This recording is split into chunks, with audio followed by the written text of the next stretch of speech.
जों बेंगालुरु दङ नायदि जों खानाला माइ मासानिया जोंनि जे रां दं माने जों साहा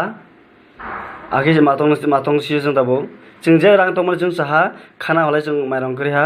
आलाय रां बसिनो पुरा करिहा दाबो खानानि बाहेरा खाना जों माइ मासेयाव ना बिनि बागै जों बिदि रोगिदों माखाया दानि हालाय जों बुरु कामा रां बिखय लाखो आफिनो जों माइ साय मातो ताबले जों बेनो नङानि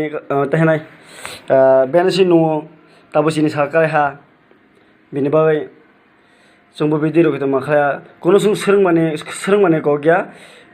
सिनि साकाल हा जोंबो आगे हिनि मातो जों याकार जा जों बाखि माखनाय हिनि साइतों मानिसि ताबो जों सिनि साकाल हा नायदि जों आखि मातो जों तंमानि जागा रूम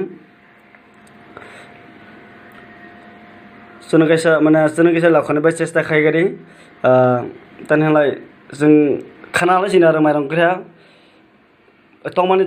तो इरमा तंना जों माइ ले खानानि जों मासा यावना हा लकेशन जों जेखेबो लाखगारि लाखयाबो माने जों चेष्टा बो खायगारि जों बाखि साना बाखि तंनाय बिनि बागै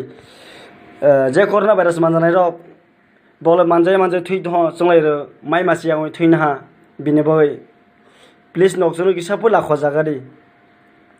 जों काइबेरि दङ त्रिपुरानि नायदि जों काइबेरि को आं बिदि रोकिदों माखाया आंनि बुं चैतन्य त्रिपुरा मनि बुंलाय बासाक त्रिपुरा जतनमणि त्रिपुरा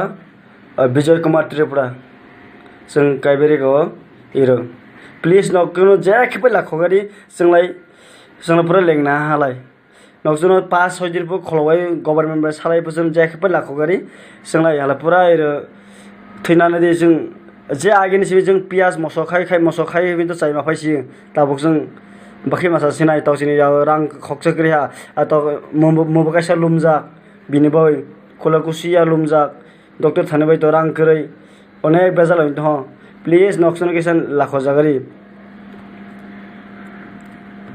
उसके तो ना